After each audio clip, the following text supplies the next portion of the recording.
안녕하세요, 엑사남입니다. 자, 이번 시간에는 컴퓨터 활용 능력 1급 중에서 필기 세 과목 중에서 데이터베이스에 대한 강의이고요.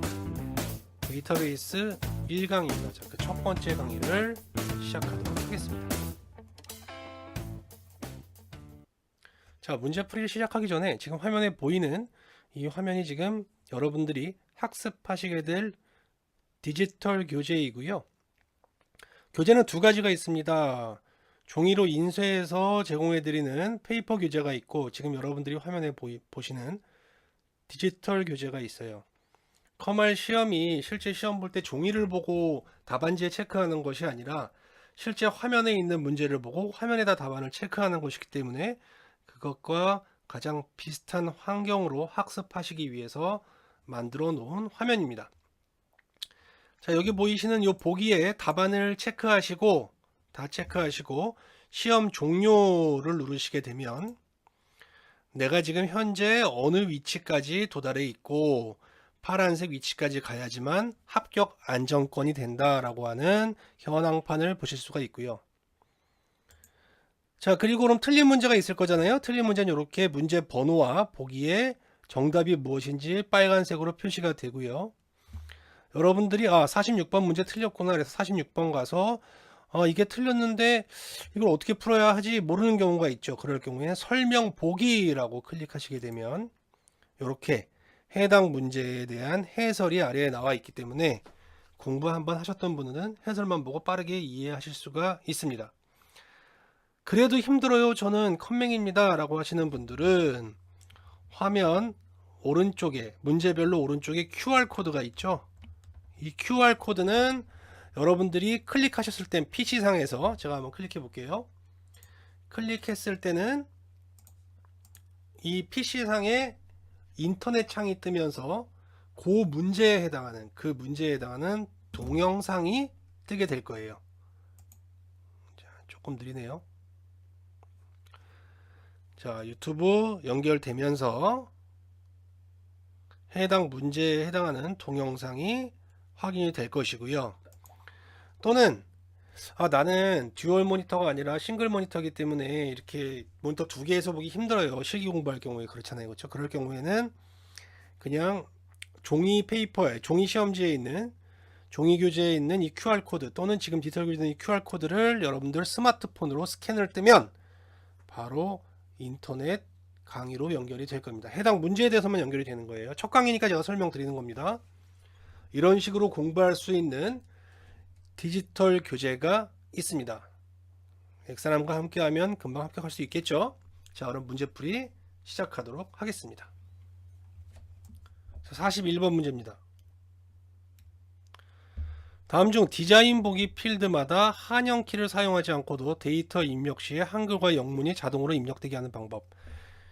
우리가 왜 데이터 입력할 때 한영키를 키보드에 한영키를 눌러야지 한글 입력하고 영어 입력하고 이렇게 하잖아요. 그렇죠?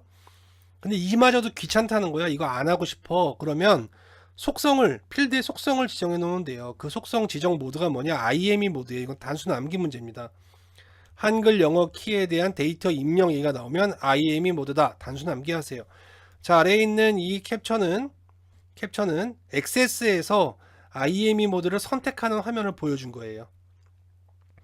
현재 이 화면은 뭐다? IME 모드를 뭘로 했어요? 한글. 그러니까 이 필드에는 계속 입력하면 한글만 입력돼요. 영어가 입력되지 않습니다. 그걸 뭐라고 한다? IME 모드라고 한다. 아시겠죠? 자, 42번 문제. 다음 중 테이블의 조회 속성에 대한 설명으로 옳지 않은 것은 무엇이냐? 만약에 지금 여러분들이 필기를 먼저 공부하고 계시다면 이 문제를 이해하기가 굉장히 어려울 거예요. 그냥 여러 번 반복 수달해서 외우는 방법밖에 없을 겁니다. 자, 엑셀이든 액세스든 1급이든 2급이든 마찬가지입니다. 자, 필기와 실기 시험이 있죠. 그렇죠? 필기가 있고 실기가 있어요. 그럼 둘 중에 뭐를 먼저 공부하냐? 자, 엑사람이 추천하는 방법은 실기를 먼저 공부하시고 필기를 해라.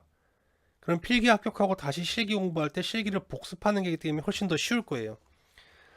자, 요걸 추천하는 이유는 뭐냐면, 자, 필기시험에요. 필기시험에 실기를 알아야지만 쉽게 이해할 수 있는 문제들이 굉장히 많습니다. 어차피 여러분들 실기까지 시험 보고 합격하려고 하는 거니까 기왕이면 필기 시험 공부할 때 힘들지 않으려면 실기 먼저 하고 필기를 봐라. 그러면 42번 같은 문제, 그 아래 모든 문제들도 쉽게 이해가 될 것이다. 제가 권장합니다. 자, 문제 볼게요. 테이블의 조의 속성에 대한 설명으로 옳지 않은 것은 무엇이냐. 문제 풀 때 옳지 않은 것, 옳은 것 제대로 보셔야겠죠. 자, 1번.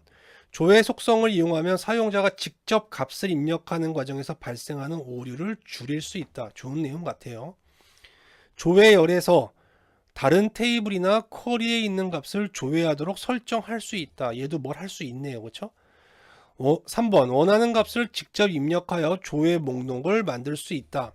뭐 얘도 뭐가 있대요. 그렇죠? 4번.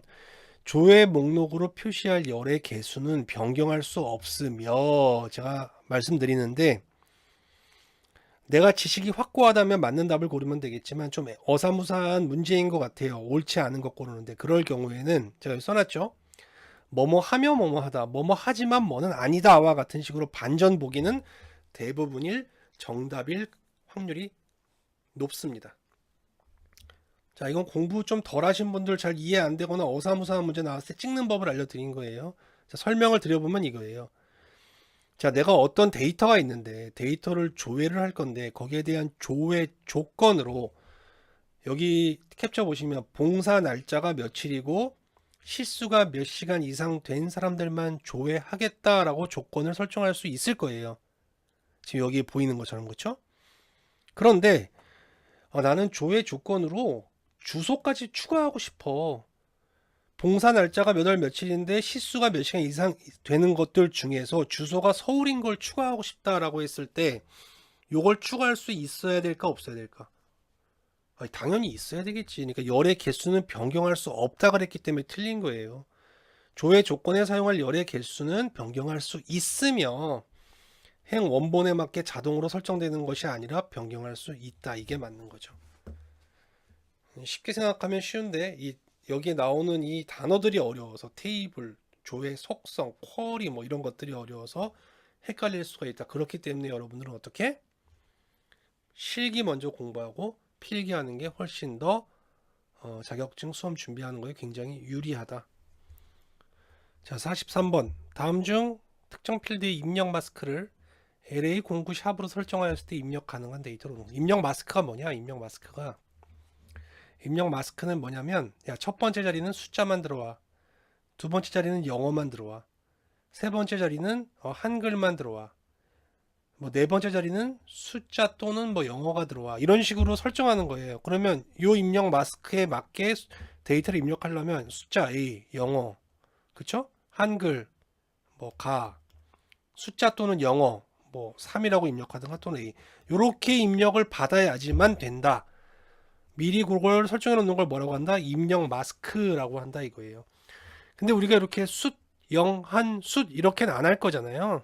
입력 마스크를. 그래서 그 입력 마스크를 XS에서 정의를 해놨어요. 그 정의해 놓은 것들이 바로 이 아래쪽에 있는 얘들이에요. 얘들. 요거 말고도 조금 더 있긴 한데 일단 기본적으로 얘들만 알아도 웬만한 문제는 다 맞출 수가 있어요. 자, 그러면 여기 문제에서 제시한 기준으로 봤을 때 LA09 샵이라고 하는 입력 마스크를 쓰겠다. 그럼 L은 뭐예요? 영어하고 한글만 필수 입력. L은 영어 한글 필수 입력. A는 어디 있어요? 영어 한글 숫자 중에 필수 입력. 그 다음 숫자 0은 무조건 숫자만 입력. 숫자 9는 숫자 또는 공백 입력 가능. 샵은 숫자 또는 공백 입력 가능. 9랑 똑같지만 얘는 플러스 마이너스 기호가 사용 가능하고 얘는 플러스 마이너스 사용 기능가 안 된다. 그래서 이 문제는 좀 이 공식들을 어느 정도를 암기해야 할 필요는 있어요. 자, 일단 이 문제 기준으로만 우리가 기출문제를 많이 풀 거니까 해당 문제 나올 때마다 보자고요. 이거 한꺼번에 외우면 지금 머리 아프시잖아요. 그렇죠? 자, 보면 자, 일단 L은 영어 한글이라고 했으니까 숫자가 들어온 1번은 일단 탈락. 그쵸? 그 다음 A는 뭐가 들어와야 돼요? 영어 한글 숫자가 들어와야 되죠. 두 번째 자리가 다 영어하고 숫자만 돼 있으니까 탈락되는 게 없고, 그 다음 숫자 0은 숫자만 들어와야 돼요. 세 번째 자리에 요 숫자 0은 숫자만 들어와야 되는데 숫자 세 번째 자리 얘가 뭐예요? 문자잖아요. 그것도 영어 탈락. 자, 네 번째 숫자 9는 숫자하고 공백이 들어올 수 있습니다. 네 번째 숫자 들어왔고 하나 둘 셋 네 번째 숫자 들어왔고 하나 둘 셋 네 번째 숫자 하나 둘 셋 네 번째 영문. 얘는 아까 탈락했으니까 뭐 사실 2번하고 3번만 보면 되잖아요 우리가. 그렇죠?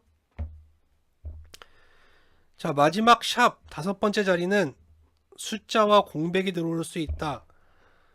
2번하고 3번 중에 보면 되죠. 숫자 들어왔는데 얘는 영어 문자가 들어와서 탈락. 그럼 맞게 들어온 건 뭐예요? 2번 되겠네요. 그래서 요 한 자리 한 자리에 해당하는 요 입력 마스크가 어떤 문자들을 받을 수 있는지 확인, 맞는 걸 찾아라 라고 하는 그런 문제였습니다. 자, 그러면 이제 예제 하나 제가 두 개 만들어 놓은 게 있는데 한번 보죠. 자, 숫자 4자리와 숫자 무조건 앞에 4자리, 그리고 그 뒤에 영어 대문자 한 자리가 둘 다 필수로 입력되도록 입력 마스크로 설정하려면 어떻게 하느냐. 무조건 숫자 4자리가 들어와야 돼. 숫자만 필수. 그러면 0이라고 그랬잖아. 몇 자리? 4자리. 0, 0, 0, 0, 4자리. 그 다음 그 뒤에 영어가 들어와야 되는데 무슨 문자로? 대문자로. 자, 대소문자는 요 부등호 기호로 가지고 해요. 대문자는 요렇게. 그 다음 그 뒤에 영어가 들어와야 된다 했죠. 영어 한글 필수인데 뭐 영어 요렇게 L 넣어도 되고 물음표 넣어도 되고 A 넣어도 되고 상관없어요. 근데 지금은 L 넣을게요. 이렇게 하면 숫자 무조건 4자리에 영어가 들어오는데 대문자, 요걸 입력 마스크라고 합니다. 예제가 하나 더 있죠. 자, 주민등록번호 형식의 입력받는데 입력 마스크를 작성하는데 하이픈으로 사이를 표시하고, 그리고 죄송합니다. 숫자 자리는 샵으로 표시하시오 라고 했어요. 주민등록번호는 숫자로 되어 있잖아요. 그럼 숫자 앞에 몇 자리? 6자리. 무조건 숫자만 들어와야 돼. 0, 0, 0, 0, 0, 0. 가운데는 다시. 뒤에 7자리. 0, 0, 0, 0, 0, 0, 0. 이렇게 들어오죠. 앞에 6자리의 숫자, 그리고 하이픈으로 구분하고 7자리의 숫자가 들어오는데, 이게 끝이 아니고 대 세미콜론, 가운데 있는 요 기호를 표시하겠다라고 하면 또 0이라고 하는 옵션을 줘야 되고, 또 세미콜론, 실제 요 숫자가 들어올 자릿수는 뭘로 표시해 주겠다? 샵으로 표시해 주겠다라고 하면 샵이라고 써줘야 됩니다. 그러면 6자리 하이픈 7자리로 되어 있는 구조인데 가운데 있는 기호는 0 표시하겠다. 그리고 요 숫자들은 뭘로 대체해서 보여주겠다? 샵으로 해서 대체해서 보여주겠다. 이 뜻이 되는 거예요. 이거는 요 해당 문제가 나오면 다시 설명드릴게요. 일단 여러분들은 요 기본적인 공식에 대해서 어느 정도는 암기를 해서 요 입력 마스크와 표시되는 요 형태를 이해하는 것이 중요합니다. 다음 문제에서 뵙겠습니다. 44번. 다음 중 하위 보고서 작성에 대한 설명으로 옳지 않은 것은 무엇이냐? 옳지 않은 거. 하위 보고서를 통해 기본 보고서 내용을 보강한 보고서를 만들 수 있다. 디자인 보기 화면에서는 삽입된 하위 보고서 크기를 조절할 수 없다. 보통 옳지 않은 것은 반전에 대한 보기를 쓴다든가 뭐 나머지는 있다는데 본인은 없다, 이런 게 보통 옳지 않아요. 억지로 답을 만들기 위해서 그렇게 쓸 수밖에 없거든요. 근데 내용을 제가 한번 소개를 드리면 이거예요. 디자인 보기라고 하는 것은 디자인 보기 모드로 들어가면 각종 그 안에 사용하는 요 버튼들 또 레이블들 이런 것들 크기나 속성을 편집하는 거예요. 그런데 디자인 보기 화면에서는 삽입된 하위 보고서 크기를 조절할 수 없다 그러면 디자인 보기 화면으로 들어갈 의미가 필요가 없는 거죠. 그래서 디자인 보기 화면에서 이렇게 하위 내용의 크기를 줄이면 실제 데이터 표시되는 내용의 크기도 줄어드는 거고, 디자인 보기 화면에서 하위 내용의 크기를 늘리면 실제 데이터가 표시되는 것도 더 크게 표시할 수 있는 것을 말한다. 다시 말하면 디자인 보기 화면에서는 보고서의 크기를 조절할 수 있다가 맞습니다. 그래서 2번이 틀린 보기가 되겠습니다. 나머지는 한번 읽어보세요.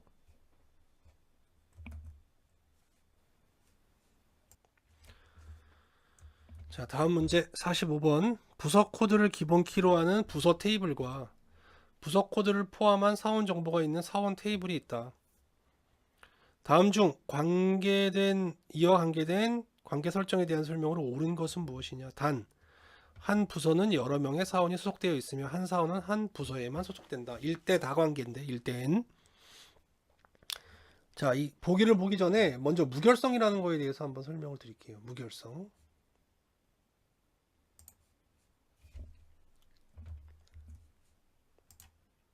자, 아래 제가 만들어 놓은 테이블을 보시면 조금 이해하기가 쉬우실 건데요. 부서라고 하는 테이블이 있고 사원이라고 하는 테이블이 있다. 부서는 이렇게 부서 코드가 맞는 부서명이 있고 사원은 이렇게 사원 코드에 맞는 사원명 또는 부서 코드가 있어요. 자, 부서라고 하는 요 테이블에 있는 요 부서 코드만 어디에 존재해야 된다? 사원 테이블에 존재해야 된다. 또 사원 테이블에서 특정 부서 코드를 변경했다고 해서 부서 테이블의 대표 코드가 변경되면 안 된다. 또는 사원을 추가할 때는 무조건 부서 코드에 있는 부서만 추가할 수 있다. 이런 것들을 뭐라고 하냐? 무결성이라 그래요.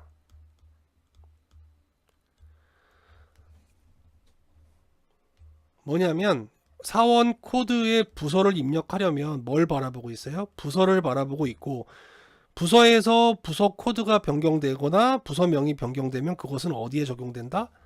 요 사원 테이블에 적용이 됩니다. 요거를 무결성을 유지한다라고 합니다. 그럼 만약에 반대로 무결성을 유지하지 않는다면 어떻게 될까? 부서 테이블에 없는 부서명이 막 입력될 수도 있고 또는 사원 테이블에 있는 부서명을 수정했는데 대표 부서 코드가 막 수정될 수도 있고 뒤죽박죽이 돼버린단 말이에요. 그래서 데이터베이스 DB를 만들 때는 각 테이블 간의 무결성을 지키는 게 굉장히 중요합니다. 무결성이 위배되면 그 DB는 의미가 없어져요. 자, 이제 이거를 대충 이렇게 알고 그리고 문제를 다시 한번 보죠. 자, 부서 코드를 기본 키로 하는 어쩌고저쩌고 부서 테이블과 사원 테이블이 있는데 얘는 부서 코드로 연결되어 있다. 보기. 자, 무결성을 유지를 한다면 무결성을 유지한다는 건 좌우 똑같은 게 있어야 되고 하나 바꾼다고 해서 대표가 바뀌지 않고 이런 것들을 얘기했죠. 사원 테이블에 입력하려는 사원의 부서 코드는 반드시 부서 테이블에 존재해야만 한다. 맞아요, 틀려요? 맞잖아. 사원이 추가가 됐는데 그 사원은 부서 테이블에 있는 부서에만 들어갈 수 있다. 이게 무결성이라고요. 답은 벌써 1번 나왔어요. 그렇죠? 다른 보기도 한번 보죠. 참조 무결성 유지를 설정하면 사원 테이블에서 부서 코드를 수정하는 경우 부서 테이블에 부서 코드가 수정되면 된다 그랬어, 안 된다 그랬어? 아니, 사원이 100명이 있는데 그 중에 한 사람의 부서 코드를 수정했다고 나머지 99명이 해당하는 부서 코드가 바뀌면 될까 안 될까? 안 되죠. 그러기 때문에 참조 무결성을 설정하는 거잖아요. 참조 무결성 유지를 설정했기 때문에 얘는 이렇게 되면 안 된다. 유지를 설정하지 않았다면 얘는 막 뒤죽박죽 될 수도 있겠죠. 자, 요번엔 반대예요. 무결성을 설정하지 않았다면 사원 테이블에 입력하려는 사원의 부서 코드는 반드시 부서 테이블에 존재해야만 한다. 이거는 1번하고 3번의 내용이 대립되네. 그렇죠? 그러니까 1번하고 3번 둘 중에 하나는 답이라고 유추해낼 수 있어야 돼. 똑같은 내용인데 1번하고 3번으로 나눠져 있죠. 자, 무결성 유지를 설정하지 않았다. 또 설정하지 않았다. 그럼 사원 테이블에서 사용 중인 부서 코드는 부서 테이블에서 삭제할 수 없다. 이거는 무결성을 설정했을 때 얘기잖아. 그러니까 무결성을 설정했다면 연결되어 있는 모든 테이블이 다 너는 나한테 있는 것만 쓸 수 있고 너는 나한테 없는 거는 추가될 수 없고 막 이런 것들이 무결성이라고 하는 거고, 무결성을 설정하지 않았다면 서로 테이블에 막 관계에 상관없이 막 새로운 게 들어오고 삭제가 되고 이게 가능하다는 얘기예요. 뉘앙스로 아시겠어요? 무슨 말인지? 자, 아래쪽 설명 다시 한번 보시면 되겠습니다. 다음 문제. 46번. 여러분들이 가장 짜증내야 하는 이제 VBA 문제인데 저는 개인적으로 VBA 문제가 오히려 정확하게 답을 낼 수 있는 쉬운 문제라고 생각을 해요. 제가 개발자라서 그런 것도 있겠지만. 자, 한번 볼게요. 이거를 뭐 dim, ias, as, integer 뭐 이렇게 읽고 있으면 여러분들은 뭐 국어 지금 시험 보는 것도 아니고 저 이럴 필요가 없고, VBA 코드에 대한 문제가 나왔으면 대부분 변수의 값이 뭘로 바뀌었느냐, 또는 코딩문을 쓰다가 그 사이에 뭐가 들어가면 좋겠느냐, 어떤 메소드가 들어가면 좋겠느냐, 이런 것들을 묻는 문제가 많은데, 이런 문제는 오히려 쉬운 문제에 해당합니다. 자, 이 문제는 뭐냐면 여기서 핵심은 이거예요. 포문, 포넥스트. 자, 포문은 여러 번 반복 계산한다는 얘기예요. 그러면 i라고 하는 변수가 0부터 7까지 스텝 2씩 증가하면서 하겠다. 그러면 i가 0일 때, 2일 때, 4일 때, 6일 때 4번 계산하겠다는 얘기예요. 그 다음은 5번째 계산에 안 해요. 왜? 8이니까 계산 안 하고, i가 2씩 증가한다고 했으니까. 그리고 num이라고 하는 인티저 정수형 변수에, num이라고 하는 변수에 num에다 num 더하기 i를 계속 해가면서 계산하겠대요. 처음에 보자. num이 0이죠? i도 뭐부터 시작해서 0부터 시작했으니까 0이죠? 그럼 0하고 0 더하면 뭐예요? 0이죠. 그 다음 i가 2일 경우죠? num은 0이고 i에 2가 들어왔으니까 2개 더하면 2가 되겠죠. 그 다음 i가 4일 경우죠? num은 이미 계산했는데 2죠. 2 더하기 4는 6이 되겠죠. 마지막 i가 6일 경우는 num은 이미 6으로 계산되어 있고 여기다 i 6을 더하면 12가 되겠죠. 답은 2번이 되겠네요. 오히려 이런 문제가 글로 쭉 장황하게 써 있는 문제보다 더 정확하고 빨리 답을 찍을 수 있으니까 VBA 문제가 나왔다고 무조건 쫄지 마시고 바로바로 침착하게 풀어주시면 되겠습니다. 자, 다음 문제